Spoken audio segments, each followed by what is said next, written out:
7th के विद्यार्थी ध्यान दें।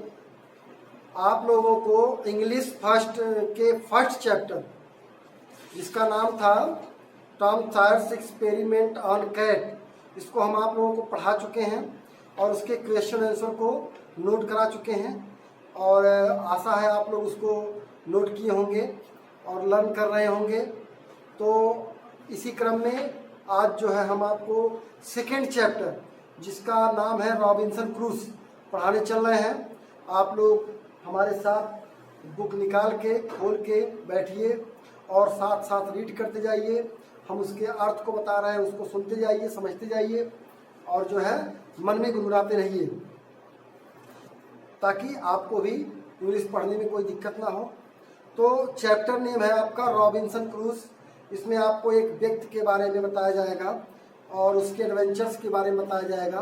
आप देखेंगे रॉबिन्सन क्रूज कौन था और उसने क्या जो है वर्क ऐसा कौन सा किया था कि उसका नाम आज इस बुक्स में है और हम लोगों को पढ़ना पड़ रहा है। तो सबसे पहले रॉबिन्सन क्रूज का परिचय है। उस परिचय में क्या है देखिए। Robinson Crusoe was born in the city of York in 1632। यानी रॉबिन्सन क्रूज यॉर्क शहर में 1632 ईस्वी में पैदा हुए थे। His father had come to York from Bremen, यानी उनके पिता बर्मन से यॉर्क आए थे, रहते थे बर्मन से यॉर्क आए थे। And married Celia Crusoe his mother, और सीलिया क्रूज जो उनकी माता थी रॉबिन्सन क्रूज की, उनसे शादी किए थे। हर फैमिली नेम वाज रॉबिन्सन, उनके परिवार का नाम रॉबिन्सन था। फैमिली का एक नाम होता है तो फैमिली नेम था Robinson. So he was called Robinson Kreutznaer. ध्यान दीजिए यहाँ पे उनका नाम पड़ा रॉबिन्सन क्रूजनर। ये क्रूजनर क्या है? The letter of his father's family name, यानी उनके पिता के परिवार में जितने सदस्य थे सबका सबके नाम का एक एक अक्षर लेकर के ये क्रूजनर बनाया गया है। तो उनका नाम पड़ा रॉबिन्सन क्रूजनर।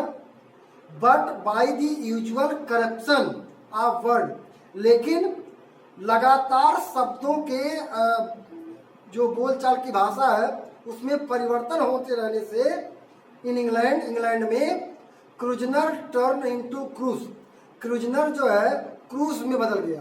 यानी क्रूजनर शब्द धीरे धीरे बोलचाल की भाषा में आते आते क्रूज बन गया।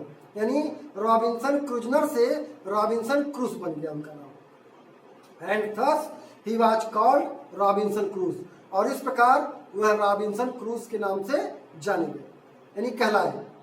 Robinson Crusoe was the youngest of 3 brother.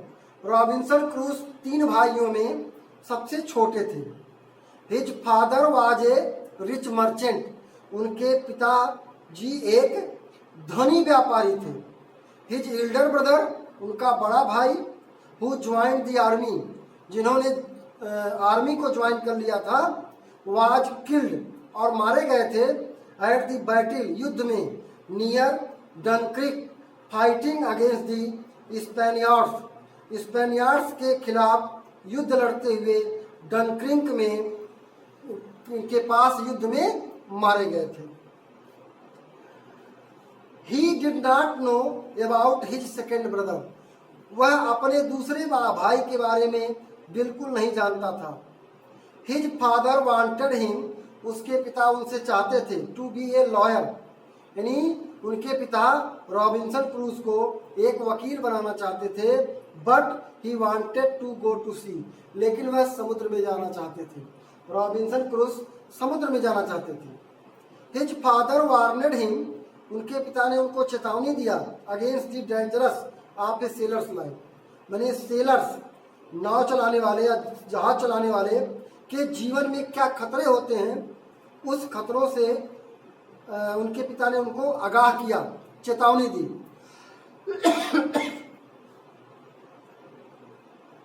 आगे, he emphasized that he had all the advantages of a good home.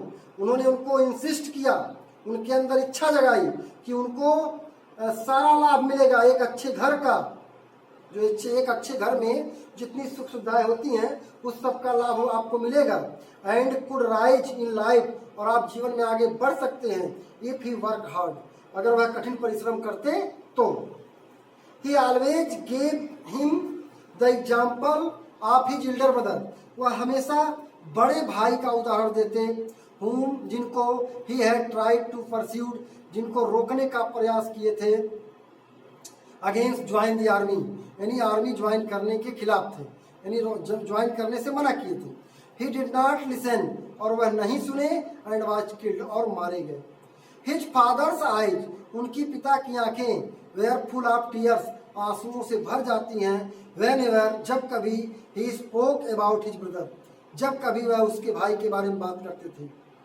He was even more moved, वह और विचलित हो जाते थे, when he spoke of the dangerous that Robinson would face at sea, यानी जब वह उन खतरों को बताते हैं जो समुद्र में मिलेगा रॉबिन्सन को, जब उन खतरों को बताते हैं तो वह और प्रभावित हो जाते हैं। But the desire of Robinson Crusoe was so strong, लेकिन रॉबिन्सन क्रूज की इच्छा, डिजायर में शिक्षा इतनी मजबूत थी, that he decided to run away from home, वह घर से भाग जाने का निश्चय किया कि यहाँ से पिताजी हमको आदेश देंगे नहीं तो हमें घर से भागना पड़ेगा, हम लेकिन जाएंगे समुद्र में ही। तो आज के इस पार्ट में आपको इतना ही पढ़ा रहे हैं, अगले पार्ट में आगे की स्टोरी मिलेगी, फिर जो है जिससे जैसा रहेगा फिर हो सकता है तीसरा पार्ट भी बनाना पड़े, लेकिन हम थोड़ा थोड़ा पढ़ा रहे हैं, इसलिए थोड़ा थोड़ा पढ़ा रहे हैं कि आप लोग उतना अच्छी तरह से पढ़ सकें, उसको लर्न कर सकें और उसका बढ़िया से स्टडी कर सकें। धन्यवाद।